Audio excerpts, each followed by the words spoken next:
Eagle Nation, we are less than 1 month away from the NFL draft. Time is flying. But today we got to talk about Howie Roseman's comments, Nick Sirianni's comments, Derek Barnett's contract, and the new rule that was proposed and passed by the Philadelphia Eagles. This is Philly Talk with Philly Mike. Talking sixes in the bird gang, that's our life. Competition, we ain't scared, yeah, that's what we like. Win or lose, you know we showing up and we gon' fight. You see we strive for the sky every day that go by. And every single week we scream and fly, Eagles fly. This is Philly Talk with Philly Mike, yeah. This is Philly Talk with Philly Mike, yeah.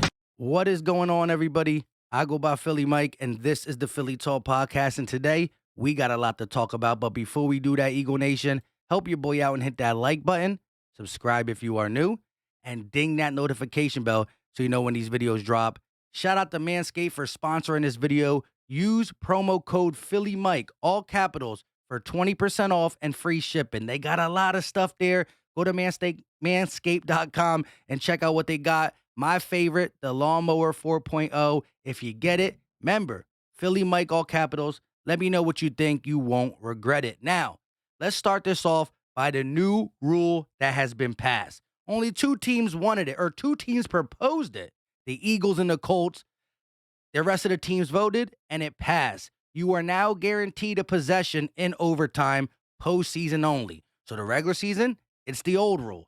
Postseason, it's the new rule. So the way Josh Allen lost won't happen again. The way Pat Mahomes lost to Tom Brady a couple years ago won't happen again. If the team wins the coin toss and goes down and scores, you get an opportunity. Now, the Eagles proposed this, so they must think that their offense is going to be pretty darn good in the upcoming years, or why would they propose this? I don't know. We got to wait and see. But I like it. I like it. Let me know your thoughts about that. Let's get to the Derek Barnett contract. A lot of mixed reports. Finally, we got the legit report by Ruben Frank and Dave Spadaro. Not Spadaro, Sangaro. I don't know how to say his name. But Derek Barnett's contract is actually a 1-year, $5.5 million deal that could become a 2-year, $14 million deal if the Eagles wanted to after the 2022 season. So Howie was smart, got him for only $5.5 million. Now he can get more if he balls out. If he gets 5, 6, 7, 8, 9 sacks, maybe we bring him back. But ultimately, there's a lot of voided, dead years on this. The cap hit won't be much, and we can pretty much do what we want with him after this season. Bring him back, let him go. And if you're telling me Brandon Graham, Josh Sweat, Milton Williams, and the draftee all play as much or more, then I guess it's a depth piece. I was upset just because more penalties than sacks, his attitude, just everything that we've seen in the last 5 years. But it is what it is. Some of y'all said it would be a good deal, and I'm going to hold you to it. And I will admit I was wrong if I am wrong. Now, let's get to Howie Roseman real quick, right? He was the first one questioned. You see Spadaro, you see all the beat writers on this picture. And we're going to get Dave Spadaro back on the channel. Just talked to him yesterday, and we're going to figure something out for possibly next week. However, a lot of stuff was asked. Howie Roseman said, we're not all in. We're building for the future. It's great that first year of building, we made the playoffs. That's a good staple, but we are still building.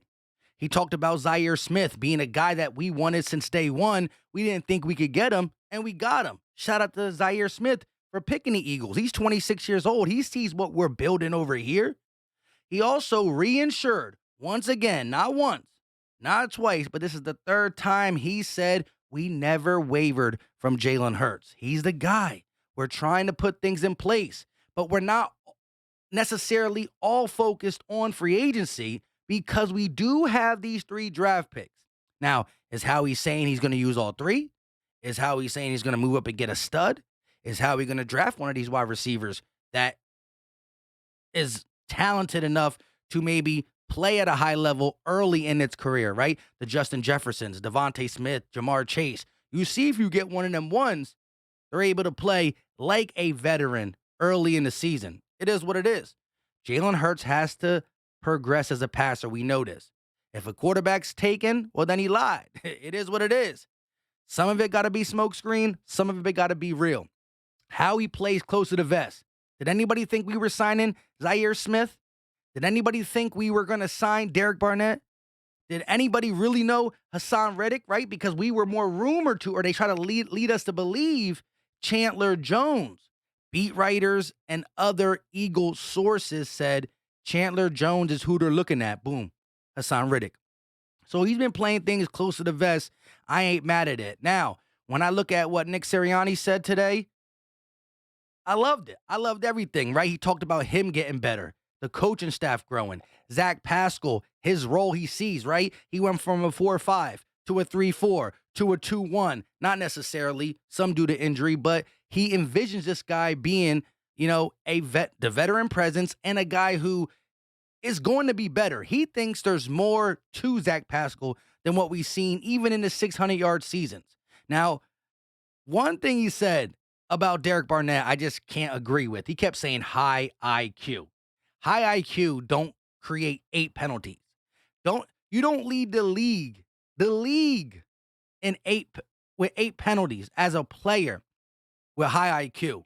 The motor's there, the ability's there, but it hasn't been put together.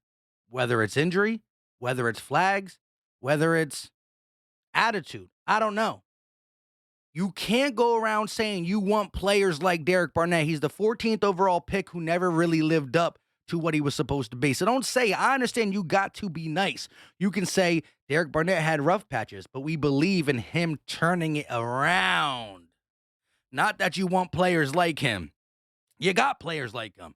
J.J. Arcega-Whiteside, Jalen Reagor, guys who are not living up to their draft status or their college status, to say the least. Like, they don't got to be Justin Jefferson. But Jalen Reagor's not anybody. He got to be better. Same with JJ, same with Derek Barnett.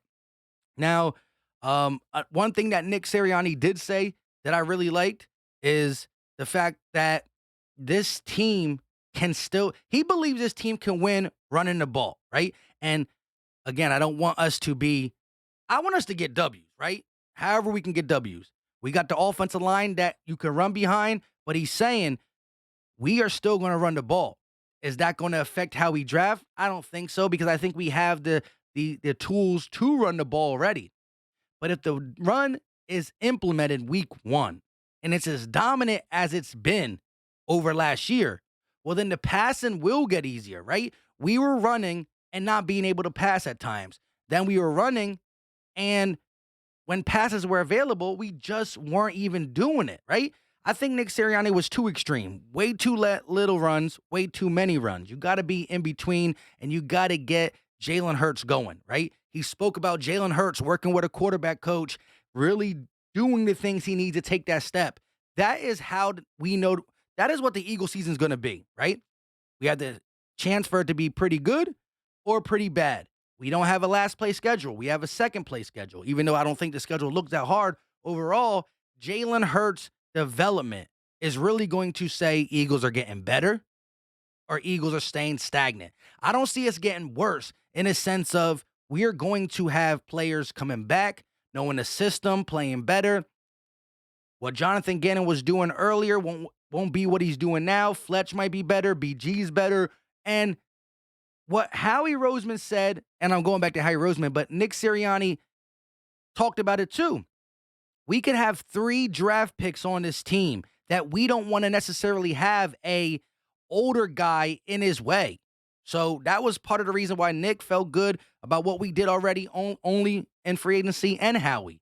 Because the spots are like, well, what about this one and this one and this one? If you get it in the draft and they're day 1 starters, well, now you're looking at it totally different, right? Now you got your third or fourth receiver, your pass rusher, your linebacker, and your corner, your safety, your wide receiver. Like, you're looking at it totally different if they're starting and they were hits in the first round. So I think they said a lot of good. They just got to stick to their word, and we will see. 30 days, 29 days. Maybe I'm lying. 29 or 30 days left into the draft. We about to get real in-depth with comparison videos and who we think we're going to get. A lot of live mock drafts because I want to know what you think as people go up and down on the board. I want to know what you think. I want you telling me who you think we're going to draft and all that stuff. Let me know all your thoughts in the comment section when it comes to everything we talked about and anything that's going to be talked about. Let me know your thoughts in the comments. I appreciate y'all time and support. If you haven't done it, make sure you do it. I'm grateful for it. Hit that like, subscribe, and this bell right here. That's for the OGs. That's for the day ones. That's for the true Philly Talk podcast supporters. Much love. We out.